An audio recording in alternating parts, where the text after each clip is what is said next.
Olá, minha gente, paz do Senhor. Hoje é sexta-feira, estamos lançando o vídeo agora por volta das 18 horas. Eu creio que você tem acompanhado e tem se atualizado na leitura da Palavra de Deus e que você possa ser agraciado e abençoado pela bondade de Deus nessa tarde, nesse início de noite, tá? Vamos orar?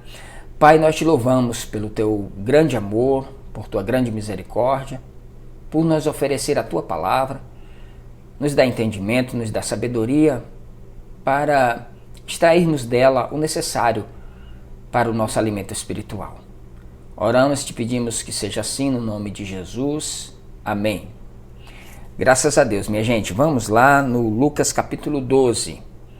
Enquanto você lê a leitura, lê a palavra de Deus, enquanto você vai observando conforme a palavra de Deus, caso você goste da leitura e ela fale com você, envie para um amigo. Peça para que ele se inscreva no canal, tá bom? Lucas 12. Enquanto isso, uma multidão de milhares de pessoas aglomerava-se a ponto de pisotearem umas às outras. Foi quando Jesus começou a ensinar primeiramente aos discípulos, prevenindo-os: acautelai-vos com o fermento dos fariseus, que é a hipocrisia. Pois não existe nada escondido que não venha a ser revelado, ou oculto que não venha a ser conhecido. Porque tudo o que dissestes nas trevas será ouvido em plena luz, e o que sussurrastes ao pé do ouvido no interior dos quartos fechados será proclamado do alto das casas. Eu vos afirmo, meus amigos, não temais os que podem matar o corpo, todavia, além disso, nada mais conseguem fazer. Contudo, eu vos revelarei a quem deveis temer. Temei aquele que, depois de matar o corpo, tem poder para lançar a alma no inferno. Sim, eu vos afirmo, a esse deveis temer. Jesus aqui está orientando aos discípulos que aquilo que você faz nas mais escondidas, no céu é flagrante, todo mundo vê. E ele disse: não tenha medo. Às vezes você faz as escondidas aqui para não ver, para que ninguém veja, mas vocês estão tendo medo das pessoas aqui que podem apenas fazer mal ao corpo. Temam a Deus, que mesmo você fazendo escondido, ele vê tudo. E além de ver, ele tem poder de matar o corpo e lançar a alma no inferno. A esse você deve temer. Versículo 6. Não se costuma vender 5 pardais por 2 pequenas moedas? Entretanto, nenhum deles deixa de receber o cuidado de Deus. Portanto, até os fios de cabelo da vossa cabeça, todos estão contados. Não temais, valeis muito mais do que milhares de pardais.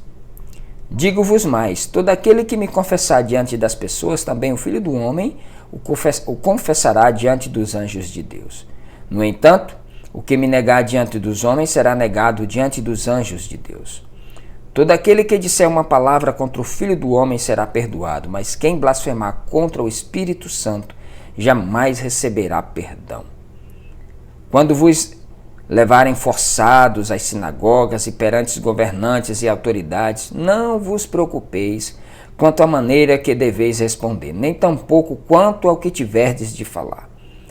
Porquanto naquele momento o Espírito Santo vos ministrará tudo o que for necessário dizer. Isso naquele momento. É o que Jesus está falando aqui. E aconteceu que nesse ponto um homem que estava no meio da multidão lhe requeriu: Mestre, ordena a meu irmão que divida comigo a herança. Porém Jesus lhe replicou: Homem, quem me designou juiz ou negociador entre vós? Em seguida lhe advertiu: Tende cautela e guardai-vos de toda e qualquer avareza, porquanto a vida de uma pessoa não se constitui do acúmulo de bens que possa conseguir. E lhe propôs uma parábola. As terras de certo homem rico produziram com abundância. E ele começou a pensar consigo mesmo: que farei agora? Pois não tenho onde armazenar toda a minha colheita. Então lhe veio à mente: já sei, derrubarei os meus celeiros e construirei outros ainda maiores, e ali guardarei toda a minha safra e todos os meus bens. E assim direi à minha alma: tens grandes quantidades de bens, depositados para muitos anos, agora tranquiliza-te, come, bebe e diverte-te. Contudo, Deus lhe afirmou: tolo, esta mesma noite arrebatarei a tua alma, e todos os bens que tens entesourado, para quem ficarão? Jesus estava trazendo uma ministração ali para os discípulos, para toda a multidão, e um homem do meio da multidão solicitou que Jesus ordenasse que o irmão dele dividisse ali a herança com ele. Parece que estava tendo um impasse ali entre eles e Jesus. Rapaz, eu não fui constituído juiz nem negociador entre vocês, não. E aí Jesus já aproveita a oportunidade para dar uma palavra sobre a avareza. Falou: olha, a avareza, ela ronda o caminho dos corações, e tenham cuidado com isso, porque a riqueza do homem não está nos bens que ele possui, de forma nenhuma. Ele conta essa parábola dizendo que um homem os seus campos produziram muito, e ele disse: o que eu vou fazer? Não tenho onde armazenar, mas eu vou derrubar os meus celeiros, reconstruir outros e vou armazenar todos os grãos e toda a safra que eu produzi. Até aí tudo bem, mas o problema é o que ele fala depois. Aí eu vou dizer para mim mesmo: você tem tesourado bens para todos os anos possíveis, agora você pode ficar tranquilo, come, bebe, folga, regala-te. Aí a palavra de Deus veio na sua mente: louco, hoje eu vou ceifar a tua alma, a morte chegará para você hoje. O que você entesourou aí vai ficar para quem? Para quem ficará? E aí Jesus conclui no versículo 21 dizendo: isso também acontece com quem poupa riquezas para si mesmo, mas não é rico para com Deus. Então, dirigindo-se aos discípulos, Jesus os exortou: portanto vos afirmo, não andeis preocupados com a vossa vida, quanto ao que haveis de comer, nem muito menos com o vosso corpo, quanto ao que haveis de vestir. Porquanto a vida é mais preciosa do que o alimento, e o corpo mais importante do que as roupas. Observai os corvos, os quais não semeiam, não ceifam, não possuem armazéns nem celeiros, contudo Deus os alimenta. Quanto mais valei vós do que as aves. Quem de vós, por mais ansioso que possa estar, é capaz de prolongar, por um pouco que seja, a duração da sua vida? Considerando vós que não podeis fazer nada em relação às pequenas coisas da vida, por que vos preocupais com todas as outras? Olhai as flores do campo, elas não fiam, não tecem.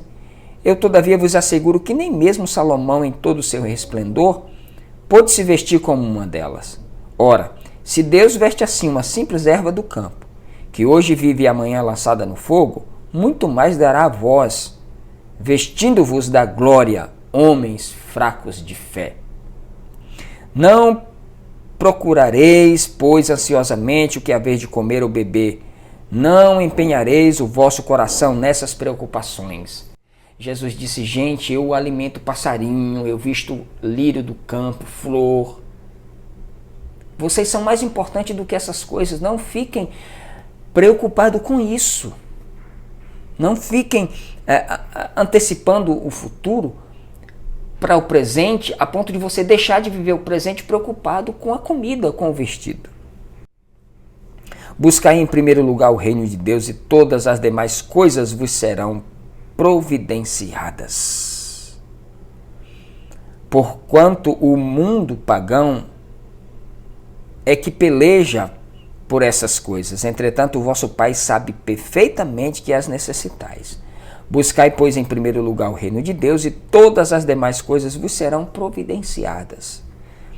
Nada temais, pequeno rebanho, pois de bom grado o Pai vos concedeu o seu reino. Vendei os vossos bens e ajudai o que não tem recursos. Fazei para vós outros bolsos, que não se gastem com o passar do tempo, tesouro acumulado nos céus que jamais se acaba, onde ladrão algum se aproxima e nenhuma traça o poderá corroer. Por isso, onde estiverem os vossos bens mais preciosos, certamente aí estará também o vosso coração. Estejais prontos para servir, conservai acesas as vossas candeias. Sede vós semelhante aos servos, quando esperam seu senhor voltar de um banquete de casamento, para que, assim que chegar a anunciar-se, possais abrir-lhe a porta sem demora. Felizes aqueles servos a quem o Senhor, quando vier, os encontre vigilantes. Com toda certeza vos asseguro que ele se vestirá para os servir, fará que se recline ao redor da mesa e pessoalmente irá ao encontro deles para servi-los. Ainda que ele chegue durante a alta noite ou a raiar do dia, bem-aventurados os servos que o Senhor encontrar preparados. Compreendei, entretanto, isso: se o pai de família soubesse a que hora havia de vir o assaltante, não permitiria que a sua casa fosse invadida. Ficai também vós alertas, pois o Filho do Homem virá no momento em que menos esperais. Então Pedro indagou: Senhor, estás propondo essa parábola para nós ou para todas as pessoas? Ao que Jesus lhe asseverou: quem é, portanto, o administrador fiel, que age com bom senso, e que seu senhor encarrega dos seus servos para ministrar-lhe sua porção de alimento no devido tempo? Feliz o servo a quem seu senhor surpreender agindo dessa maneira quando voltar. Asseguro-vos que ele o encarregará de todos os seus bens. Todavia, imaginai que esse servo pense consigo mesmo: meu senhor tarda demais a voltar, e por isso comece a agredir os demais servos e servas, entregando-se à glutonaria e à embriaguez. Entretanto, o senhor daquele servo voltará no dia em que ele menos espera e num momento totalmente imprevisível, e o punirá com todo rigor, ele condenará ao lugar dos infiéis. Aquele servo que conhece a vontade do seu senhor e não prepara o que ele deseja, nem age para agradá-lo, será castigado com extrema severidade. As instruções aqui de Jesus estão voltadas para a vigilância, para olho vivo, ouvido atento a tudo que está acontecendo no mundo, a tudo que está ali se apresentando para a gente, para que de alguma forma não sejamos engodados, enganados, enredados por doutrinas sutis, com filosofias vãs e nos desviem do caminho verdadeiro do Senhor. E ele está dizendo: fiquem atentos, vigiem. E ele está dando uma sequência de parábolas aqui, alertando sobre a vigilância. Ele diz: o Senhor virá no momento em que vocês menos esperam. É como um ladrão que vem à noite para furtar a casa. Ele só furta porque o dono da casa não sabe a hora. Então, o Jesus virá no momento em que vocês não saberão a hora. O Filho do Homem virá no momento em que vocês não saberão o momento, a hora. Então vigiem, estejam atentos. Eu vim para trazer fogo sobre a terra, e como gostaria que já estivesse em chamas. Tenho, porém, que passar por um batismo, e muito me angustio até que ele se consuma. Ele estava falando aqui do seu vitupério, da sua crucificação. Pensai que eu vim para trazer paz na terra? Não, eu vos asseguro, ao contrário, vim trazer separação. De agora em diante haverá 5 em uma família, todos divididos uns contra os outros, 3 contra 2 e 2 contra 3. Estarão em litígio pai contra filho e filho contra pai, mãe contra filha e filha contra mãe, sogra contra nora e nora contra sogra. Então admoestava ele à multidão: quando verdes surgir uma nuvem na direção do pôr do sol, logo dizeis que é sinal de chuva, e de fato assim ocorre. Também quando sentis soprar o vento sul, proclamais: haverá calor, e acontece como previstes. Hipócritas, sabeis muito bem interpretar os sinais da terra e do céu, como não conseguis discernir os sinais do tempo presente? E por que não julgais também por vós mesmos o que é justo? Quando um de vós estiver caminhando com seu adversário em direção ao magistrado, fazei tudo o que estiver ao vosso alcance para se reconciliar com ele. Isso para que ele não vos conduza ao juiz, e o juiz vos entregue ao oficial de justiça, e o oficial de justiça vos jogue no cárcere. E eu vos asseguro que não saireis da prisão, enquanto não pagardes o último centavo devido. O seguir a Jesus, ele acarreta em uma ruptura, existe uma decisão para se seguir Jesus. é preciso que haja uma postura. Quando ele diz que vim para trazer inimizade entre nora e sogra, entre pai e filho, é porque quando você abraça o evangelho, você precisa romper com tudo aquilo que não é evangelho. Não dá para você abraçar o evangelho e viver de mãos dadas com o sistema mundano. Não é possível você ser um discípulo de Jesus e ao mesmo tempo da sua fonte jorrar água doce e água salgada. Jesus disse que é preciso ter uma postura, e é por isso que a postura de Jesus, ela trazia inimizade entre ele e os fariseus, porque não tinham a mesma visão, não tinham a mesma percepção do reino. E todo aquele que seguir a Jesus, ele sempre encontrará. Para você fazer inimigos, basta apenas que você seja um discípulo de Jesus. Porque muitos não concordam com a sua postura, com o seu jeito, com a sua maneira de ser.